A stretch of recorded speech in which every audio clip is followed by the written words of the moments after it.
keikhlasan, tawakal, dan kepasrahan.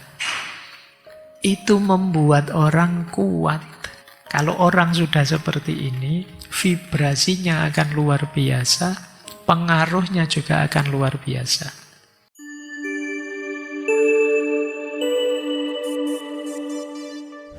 Assalamualaikum warahmatullahi wabarakatuh. Bismillahirrahmanirrahim. Alhamdulillahi rabbil alamin. Assalatu wassalamu ala asyrafil anbiya'i wal mursalin Sayyidina wa maulana Muhammadin wa ala alihi wa ashabihi wa man tabi'ahum bi ihsanin ila yaumiddin. Amma ba'd. Bismillah, mari kita lanjutkan belajar kita, ngaji filsafat kita. Malam ini kita ketemu beliau, Syekh Abdul Qadir Al-Jazairi. Mungkin teman-teman lebih akrabnya kalau sudah bilang Syekh Abdul Qadir itu selalu belakangnya Jilani.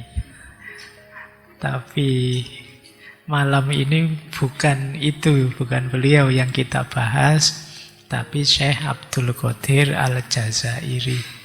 Sufi besar juga, meskipun dengan cara berpikir yang agak neo tadi, sekaligus pejuang. Beliau ini dalam aspek tasawuf sangat tertarik dengan Syekhul Akbar Ibnu Arabi. Jadi nanti pikiran-pikiran beliau banyak mengikuti Ibnu Arabi dengan berbagai pemahaman dan penafsiran versi beliau. Ini penting ya, ternyata meskipun mengikuti Ibnu Arabi yang kadang orang, wah ini wahdatul wujud dan lain sebagainya, ternyata beliau bisa menerjemahkannya sebagai kendaraan untuk tetap aktif. Di kitab Mawaqif beliau cerita bagaimana beliau sempat bertemu dengan Syekh Ibnu Arabi dalam mimpi. Jadi beliau dalam mimpi itu satu ketika melihat Ibnu Arabi tapi dalam wujud seekor singa yang membawa rantai besar di tangannya. Terus singa ini terus minta Syekh Abdul Qadir, wahai Abdul Qadir, letakkan tanganmu di mulutku. Singa loh ini kalau misalnya, itu kan ngeri ya. Ya takut juga Syekh Abdul Qadir, ini dimasukkan dalam mulut, innalillahi. Tapi dimasukkan juga. Jadi beliau ketemu singa yang ada rantainya, minta tangannya dimasukkan ke mulutnya. Setelah tangannya dimasukkan, berubahlah singa itu menjadi Ibnu Arabi, kewujud manusianya. Dan di Mawaqif disebut, saya tahu itu Ibnu Arabi karena di beberapa mimpi sebelumnya ketemu beliau juga. Nah terus begitu berubah jadi Syekh Ibnu Arabi, ngomongnya kok malah ngelantur kemana-mana, tidak jelas. Kayak orang gila. Kalau dalam tasawuf disebut majdub, membingungkan. Bolak-balik ngomong bahwa dia akan binasa, kita akan hancur, terus tiba-tiba terjatuh. Begitu Syekh Ibnu Arabi terjatuh, Syekh Abdul Qadir bangun. Oh, ternyata hanya mimpi. Tapi mimpi yang menggetarkan. Di situ kemudian ditafsirkan bahwa penampakan Ibnu Arabi sebagai singa ini simbol bahwa beliau memang statusnya adalah raja di antara para wali yang lain. Singa itu kan raja hutan. Jadi antara para wali ini beliau termasuk pionirnya. Kemudian kok masih dirantai? Singa kok masih dirantai? Harusnya kan raja itu bebas. Ini sebenarnya simbol bahwa sewali apapun, sesinga apapun seseorang tidak boleh meninggalkan syariat.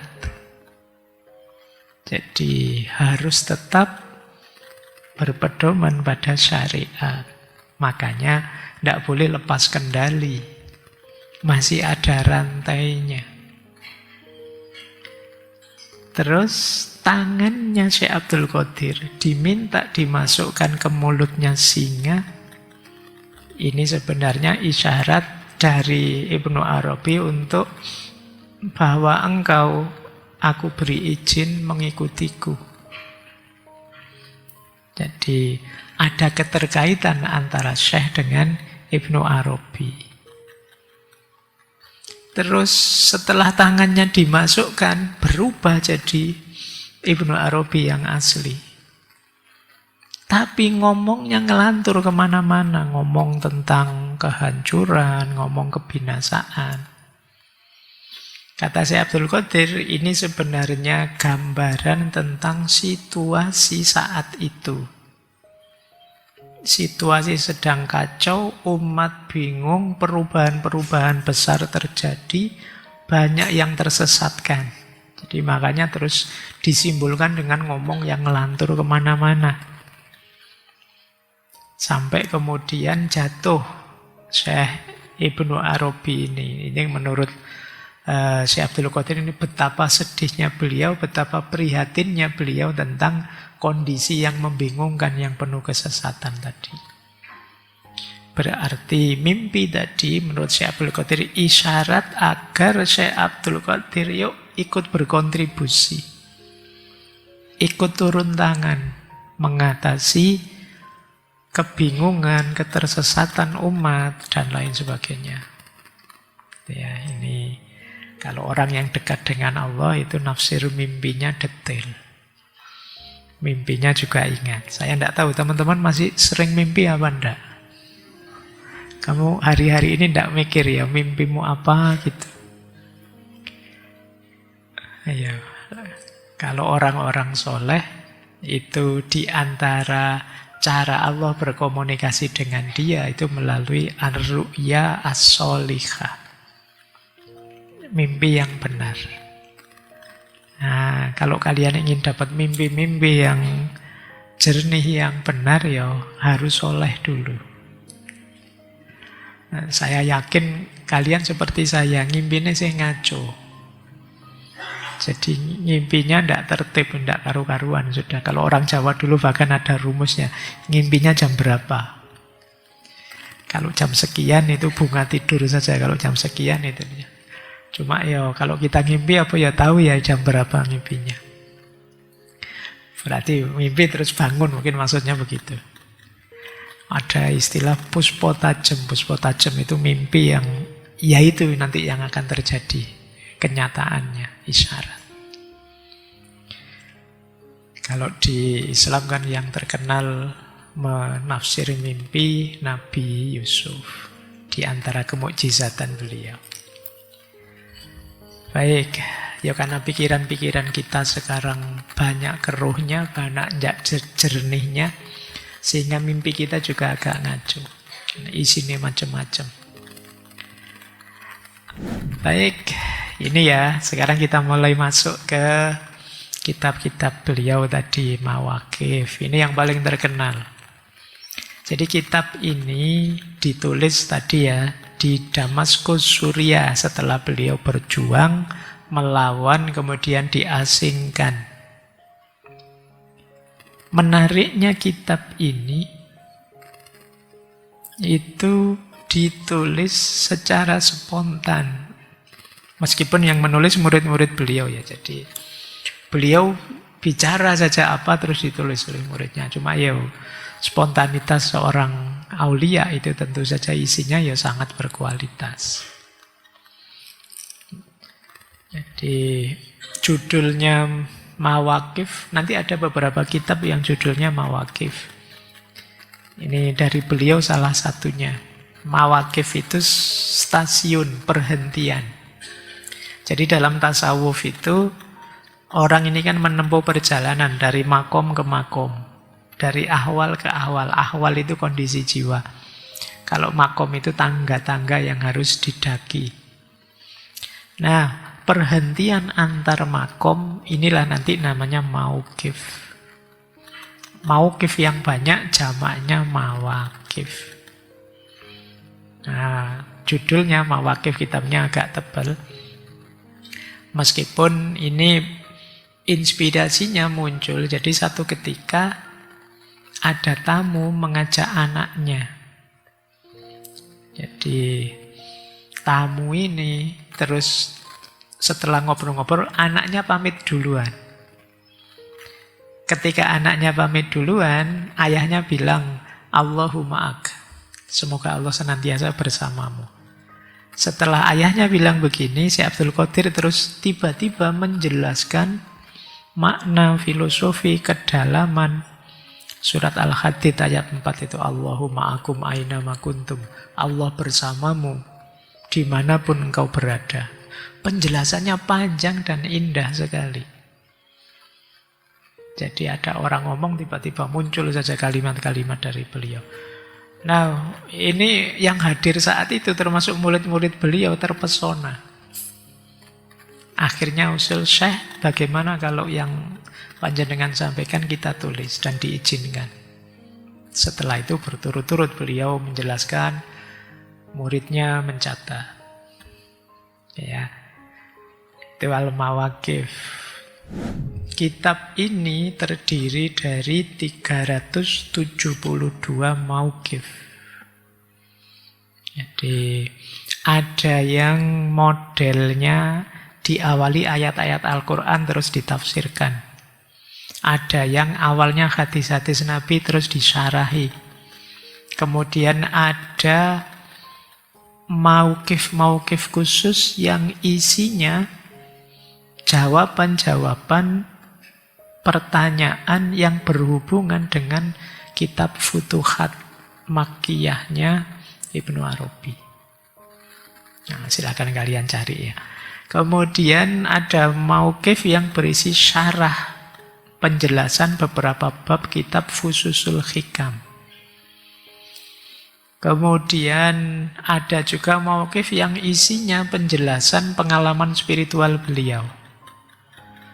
Terus ada lagi mauqif yang isinya syarah. Syarah itu penjelasan dari aforisma-aforisma, syair-syair sufistik. Ini silahkan ya kalau yang tertarik ngaji kitab Mawaqif. Agak banyak mauqifnya 372. Oke, baik. Itu informasi biografis tentang beliau. Semoga sudah kenal sekarang ya. Jadi tidak hanya Syekh Abdul Qadir Jailani, kita juga punya Syekh Abdul Qadir Jazairi. Beliau ini Jazairi sekaligus Hassani. Hassani itu silsilah nasab beliau nyambung sampai Sayyidina Hasan, putra Sayyidah Fatimah dan Ali bin Abi Thalib. Jadi nyambung sampai Nabi. Ini nyambung beneran ya nasabnya. Ya. Baik. Yuk kita mulai belajar sekarang. Bagaimana tasawuf sebagai landasan spiritual dan aktivisme. Sekarang kita lihat bagaimana sosok beliau sebagai seorang sufi sekaligus pejuang. Yang pertama dalam diri beliau, tasawuf itu adalah fondasi kepribadian. Jadi sejak kecil Syekh Abdul Qadir ini dididik di lingkungan Thariqah Qadiriyah. Ayah beliau Syekh Muhyiddin itu ya mursyidnya Thariqah Qadiriyah. Ini membantu beliau antara lain membentuk kepribadian yang positif. Jiwanya bersih, tawakalnya tinggi, moral dan spiritualnya teguh. Ini ya, berarti sebenarnya melihat seseorang itu sufi beneran apa tidak, coba cek 3 hal ini ya. Yang pertama, kebersihan jiwanya, kemudian akhlak atau moralnya, dan yang ketiga, tawakalnya. Nanti ya dilanjutkan keikhlasannya dalam hidup. Ini manifestasi yang paling mudah diidentifikasi. Kalau kita ingin lihat ini orang ini sufi beneran apa tidak. Pak, kok tidak dilihat karomah-karomahnya Pak misalnya. Bahwa dia bisa jalan di atas air, bahwa bisa. Karomah itu kalau dalam tasawuf itu bisa bernilai ujian. Yang orang bisa lulus, bisa tidak. Banyak orang yang bahkan berhenti di karomah-karomah. Berarti dia tidak lulus. Karomah itu semacam bonus. Jadi yang diberikan oleh Allah. Kadang-kadang orang lupa hanya lihat karomahnya. Oh, ini luar biasa loh orang ini. Kalau jalan bisa di atas air. Bisa menebak isi hatimu. Bisa. Ini karomah. Jadi bisa saja gara-gara itu kedekatannya dengan Allah malah gugur. Misalnya apa? Dia jadi sombong.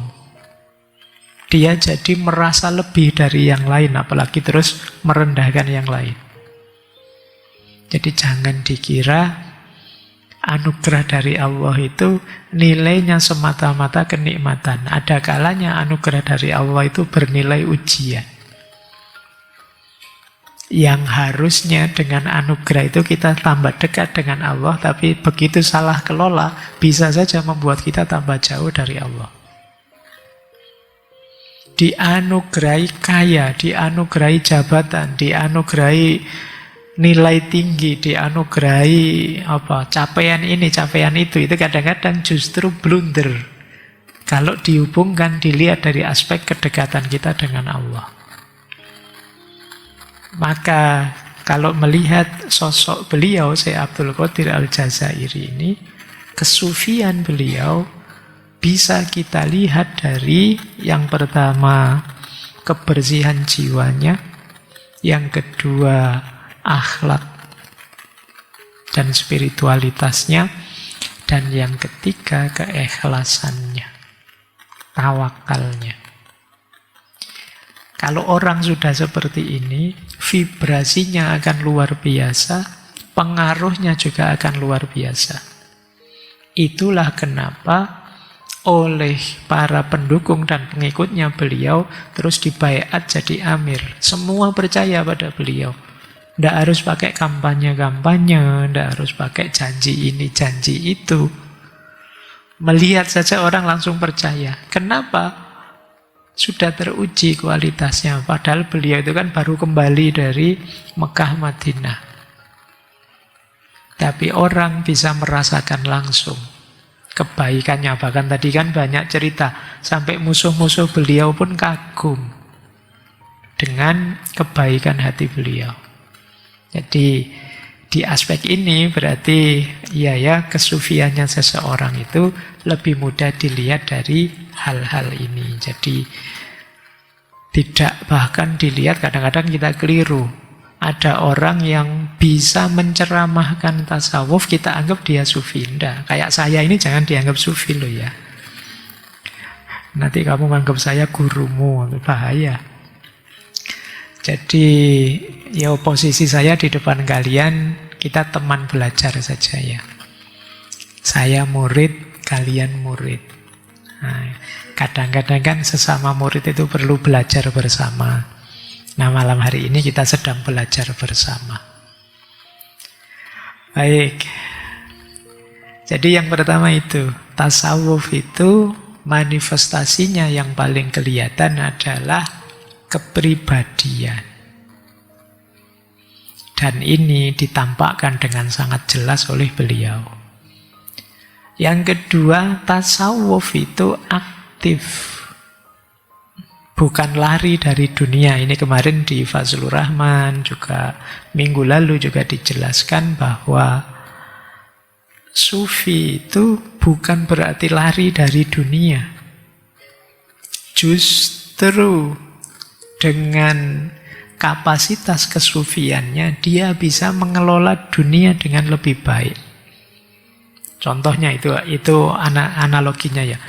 Orang yang sering berdoa dan berzikir akan membuat dia tenang. Ala bidzikrillahi tatmainnul qulub. Loh, ketenangan itu kan bekal yang penting untuk kita menjalani hidup ini. Jadi, kalau kita lari dari dunia misalnya, kemampuan kita untuk tenang itu kan rasanya ya buat apa, wong kita tidak berhubungan dengan orang, tidak ada masalah apa-apa di tengah hutan misalnya. Justru ketenangan ini akan sangat berguna ketika kita turun ke gelanggang hidup sehari-hari bersama orang lain. Di era misalnya seperti hari ini yang serba cepat, serba penuh tekanan dan lain sebagainya, ketenangan itu penting. Nah, jadi ketenangannya para sufi itu justru banyak berguna hari ini. Maka eman-eman kalau para sufinya justru melarikan diri dari dunia, dari kehidupan sehari-hari. Yang kedua, tadi keikhlasan, tawakal, dan kepasrahan. Itu membuat orang kuat, membuat orang punya daya resiliensi yang tinggi kalau pakai bahasa hari ini. Orang yang sadar bahwa hidup ini tidak semua bisa dia kontrol, pasrah saja pada Allah. Allah yang ngatur hidup ini kan membuat kita lebih kuat ketika ada masalah. Ketika kita gagal, kita sadar, iya sih wong yang menentukan gagal atau suksesnya hidup ini ya Allah. Jadi saya tidak harus segalau itu. Wajar saja dalam hidup ini ada naik, ada turun, ada senang, ada susah. Nah ini kesadaran ini ya bagi seorang sufi itu sudah biasa. Daya tawakalnya tinggi. Jadi di medan aktivisme ini sangat diperlukan. Termasuk akhlak yang mulia. Akhlak yang mulia ini kan banyak diperlukan dalam interaksi, termasuk dengan tawanan, dengan musuh. Jadi saat itu bahkan kolonial Perancis pun mengakui musuh kita punya nilai moral yang lebih luhur. Ini dilematis ini, memerangi orang yang akhlaknya mulia. Antara tega dan tidak tega. Jadi tasawuf yang aktif bukan berarti melarikan diri. Yang ketiga, jihad. Jadi jihad ya, beliau memang sebenar-benarnya jihad, ya fisik ya rohani. Tapi menurut Syekh Abdul Qadir, jihad fisik itu akan lebih bermakna, lebih berhasil kalau diawali dengan jihad rohani. Menaklukkan diri sendiri, ego sendiri, itu akan sangat menguntungkan dalam hidup sehari-hari, termasuk dalam jihad fisik. Jadi jihad bukan semata perang fisik, tapi pengorbanan roh demi mempertahankan keadilan yang dikehendaki Tuhan. Jadi jihad fisik ya, tapi harus didasari dengan kematangan rohani. Jihad yang bisa mengalahkan diri sendiri. Seperti tadi misalnya contoh-contoh ketika berhadapan dengan tawanan. Itu kan kelihatan beliau sudah matang jiwanya. Sudah bisa menaklukkan egonya. Kalau ngikuti ego ada musuh macam-macam ya bisa. Kayak tadi yang ngomong, saya tidak akan mau masuk Islam, saya ngomong tidak ada yang maksa, tidak ada yang itu. Kok dia teriak-teriak gitu, itu sudah. Kalau bukan orang yang sabar, yang kuat, yang egonya bisa diredam, itu mungkin sudah dipukuli orang berani ngomong seperti itu. Tapi kan tidak. Jadi jihad ya sama kan seperti sabdanya Rasulullah itu setelah perang Badar itu kan, kita kembali dari perang kecil menuju perang yang lebih besar. Perang yang lebih besar itu perang melawan diri kita sendiri. Kalau tadi sebelum perang itu kan fokus ke perang fisik, mengalahkan musuh. Tapi begitu musuhnya kalah, itu yang harus dikalahkan diri kita. Karena saat itu pasti muncul rasa bangga. Kalau tidak direm akan lahir rasa sombong. Pasti muncul gembira. Kalau tidak direm akan lanjut jadi sembrono. Tidak hati-hati. Maka pertarungan selanjutnya lebih berat. Yaitu menaklukkan diri kita. Jadi jihad yang sufistik untuk melahirkan tatanan masyarakat yang sesuai dengan nilai-nilai keislaman. Kemudian beliau juga menarik nilai-nilai sufistik tadi dibawa ke pemerintahan yang dia pimpin. Jadi tadi keadilan, akhlak, moral, kejernihan hati, ketajaman berpikir, ini nilai-nilai sufistik ini terus dibawa ke dalam pemerintahan. Hasilnya apa? Di pemerintahan beliau, di wilayah yang beliau kuasai, tidak ada korupsi, tidak ada eksploitasi.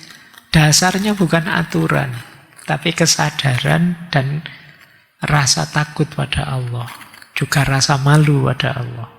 Nah, ini sufistik. Jadi menata masyarakat lewat jalur tasawuf. Ini menarik ya. Kalau kita selama ini menata masyarakat itu kan dengan aturan. Ada masalah dibikin undang-undang, aturan. Jadi terus kita aturannya banyak sekali.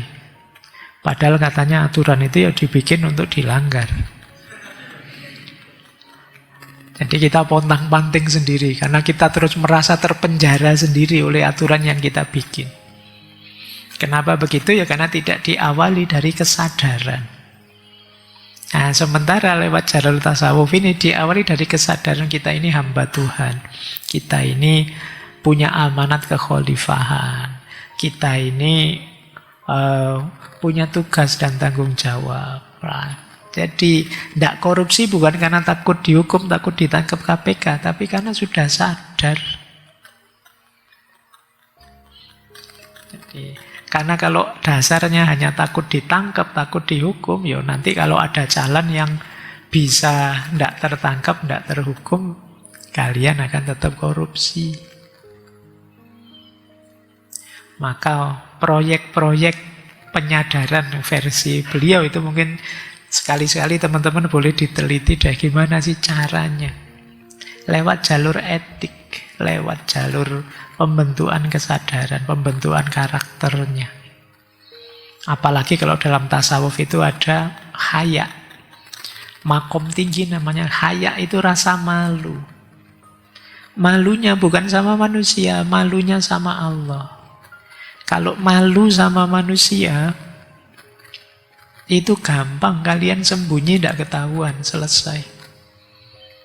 Ya kan, tidak usah diposting. Kalau ada CCTV ya kamu agak minggir sedikit, tidak ada yang tahu. Itu kalau malu sama manusia. Tapi kalau malunya sama Allah, wow, itu kalian tidak ada tempat sembunyi. Saya lupa baca di medsos bagian mana ada kalimat menarik. Allah Sang Maha CCTV. Anak-anak Gen Z kalau bikin kalimat unik-unik ya. Jadi kita kalau Sang Maha CCTV itu ya di tempat mana kamu bisa tersembunyi dari pengawasannya Allah. Jadi kalau kalian diam-diam buka situs-situs aneh-aneh itu ya tidak ada orang tahu sih, wong kamu di kamar sendirian, tapi Allah tahu, kamu tidak malu toh, Allah lihat. Itu orang yang sampai di titik makom ini hidupnya akan sangat terkontrol. Ini makom kalau dalam tasawuf. Oleh karena itu yuk coba ya, ini bagian dari olah batin, olah jiwa sebagai bekal aktivisme kita. Kalau sudah kita di makom itu, kita beraktivitas apapun akan lebih terkendali. Lanjut. Nah, pada akhirnya tasawuf oleh Syekh Abdul Qadir adalah sarana media untuk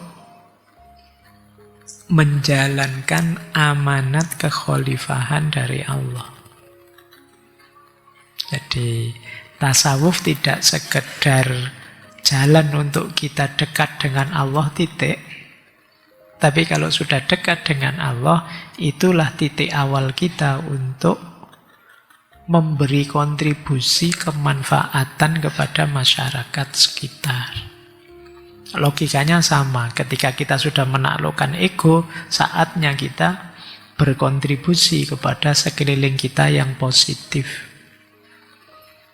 Jadi setelah dekat dengan Allah masih ada seri selanjutnya. Perjalanan kita adalah ngajak yang lain, nuntun yang lain untuk juga dekat dengan Allah. Tidak boleh egois. Selesai dengan dirinya. Yang penting aku baik, yang penting aku dekat dengan Allah, titik, selesai. Belum titik. Masih ada fase selanjutnya, fase aktivisme.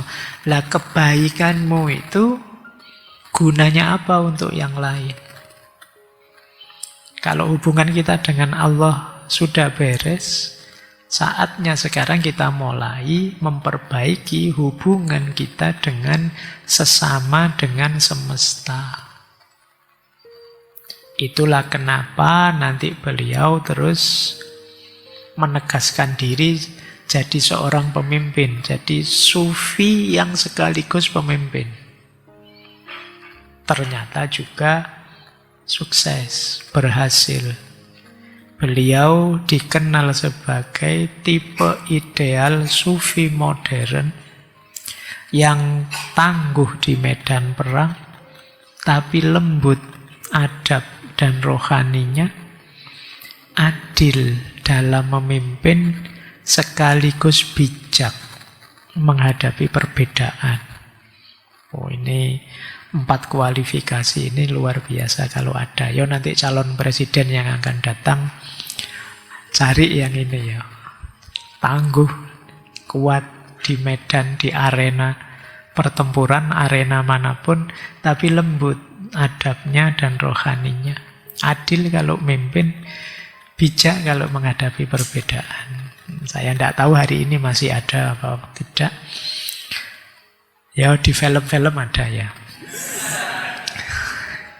Kalau di dunia nyata mungkin agak berat. Tapi ya cari yang mendekati lah. Baik, ini prinsip-prinsip ya ketika tasawuf sebagai landasan aktivisme. Tidak sekedar landasan untuk lari dari dunia, kemudian membuang dunia demi Allah saja. Tapi di sini dunia dikelola sebagai bekal untuk nanti juga kembali kepada Allah. Baik, kita lanjutkan sekarang. Ini dari Mawaqif. Sebagian besar di kitab Mawaqif itu beliau mengawalinya dengan ayat Al-Quran terus ditafsirkan. Tapi tafsir versi beliau. Kalau dalam ilmu tafsir ini namanya tafsir isyari. Jadi kok ditafsirkan begitu? Karena sufinya mendapat isyarat dari Allah. Ini agak berbeda tafsir isyari ini. Kalau yang ahli tafsir mungkin bisa ya belajar di antara tema yang dia pelajari pasti ada jenis tafsir sufistik atau tafsir isyari.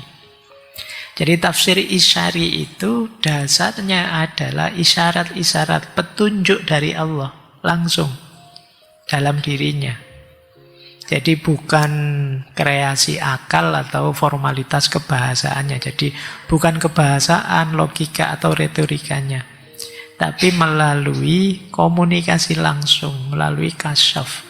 Imam Ghazali menyebutnya laduni. Itulah kenapa nanti dengan model Isyari ini bisa saja sufi yang berbeda, pemaknaannya berbeda. Atau berbeda dengan tafsir yang biasa. Jadi satu ayat itu bisa punya makna berbeda. Karena di antara kemukjizatan Al-Quran itu, siapa saja, dalam posisi apa saja, untuk kepentingan apa saja, itu bisa menemukan rujukan dalam Al-Quran. Ini yang disebut soleh likulli zaman wa makan. Sesuai di segala ruang dan waktu. Sehingga kadang-kadang ayat ini sebenarnya dulu konteksnya ini, tapi saat ini bisa dimaknai itu. Tak kasih contoh ya. Dulu mungkin kita sulit, kita membayangkan besok di akhirat itu yang bicara bukan mulut kita, tapi yang bicara itu tangan kita, yang bicara kaki kita. Itu kan kita bingung, gimana caranya. Dulu saya membayangkan di tangan ini terus muncul giginya, muncul mulutnya, terus ngomong kayak film anime itu. Tapi ternyata kan sekarang orang tahu seperti apa tangan bicara. Ya kamu tiap hari kan yang bicara tanganmu, malah mulutmu sekarang jarang bicara. Kamu tiap hari kan sudah chatan, WA-an itu. Padahal zaman Rasulullah belum ada kan WA orang ngomong pakai jempol. Sekarang ada dan relevan juga dengan ayat-ayat, dengan hadis-hadis. Jadi makna akan selalu berkembang. Itu yang bagian dari kemukjizatannya Al-Quran. Al-Quran itu orang yang fatalistik Jabariyah itu bisa nemu ayat. Orang yang free will, orang yang menganggap hidup ini bebas sepenuhnya, juga bisa ngambil dalilnya. Kalian jomblo bisa cari ayat, punya pacar juga bisa cari ayat. Itu istimewanya. Nah, cuma kalau para sufi ini maknanya apa? Mendapat isyarat dari Allah, mendapat kasyafnya sendiri. Dan ini beliau mengakui ada yang seperti ini. Ini pengaruhnya Ibnu Arabi. Karena di Ibnu Arabi makna itu ada makna lahir, ada makna batin. Kalau makna lahir itu ya tulisannya, dipahami dengan logika. Tapi di balik itu ada makna batin. Makna batin ini yang bisa menangkap orang-orang yang dekat dengan Allah, yang jernih hatinya, jernih pikirannya, sehingga bisa menangkap isyarat-isyarat dari Allah. Jadi memahami Al-Quran secara isyari. Nanti silahkan kalian cari ya kalau yang tertarik dengan wacana tafsir isyari.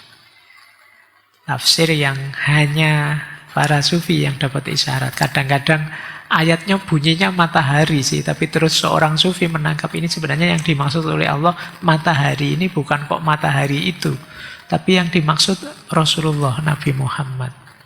Yang beliau ini mataharinya dunia, yang membuat dunia ini terang bercahaya. Itu jenis-jenis semacam ini tafsir isyari. Nah, cuma kasyaf ini, isyarat dari Allah ini tentu saja tidak pada sembarang orang. Maka menemukan makna batin, unsur kedua yang harus ada adalah adab. Ya, ada adabnya. Tidak mentang-mentang, wah saya sudah makom saya tinggi Pak, batin saya jernih, berarti sebentar lagi saya akan dapat kasyaf, dapat laduni misalnya. Tidak. Kalau kalian merasa begitu ya pasti tidak. Oke ya. Jadi ada adabnya, jadi ada etika rohaninya. Nanti dalam penjelasan beliau ya, sikap rohani yang tunduk, hormat, sadar, rendah diri di hadapan Allah. Ya Allah, anugerahilah aku makna. Itu kan ada doa yang bunyinya begitu. Anugerahilah aku kebenaran. Itu sebenarnya doa kita. Tunjukkan padaku jalan yang lurus. Ihdinas syiratal mustaqim. Itu kan kita menunggu isyarat dari Allah, mana yang lurus, mana yang tidak. Ini doa-doa yang kita minta. Jadi ada unsur adabnya. Kata beliau misalnya ya adab itu. Yang pertama, tidak tergesa-gesa mengklaim ngerti maksudnya Allah. Wah, ini pasti ini maksudnya, tidak begitu. Merendah dulu serendah-rendahnya di hadapan Allah. Jernihkan pikiran sejernih-jernihnya, bersihkan hati sebersih-bersihnya. Terus buka diri seterbuka-bukanya sampai Allah memberikan isyarat. Yang kedua di antara adabnya, menyadari bahwa semua makna adalah pemberian. Jadi makna itu anugerahnya Allah, bukan karya kita. Ini sebenarnya sering kita jelaskan ya, bahwa ikhtiar itu kuasa kita, tapi hasilnya anugerahnya Allah. Apakah dengan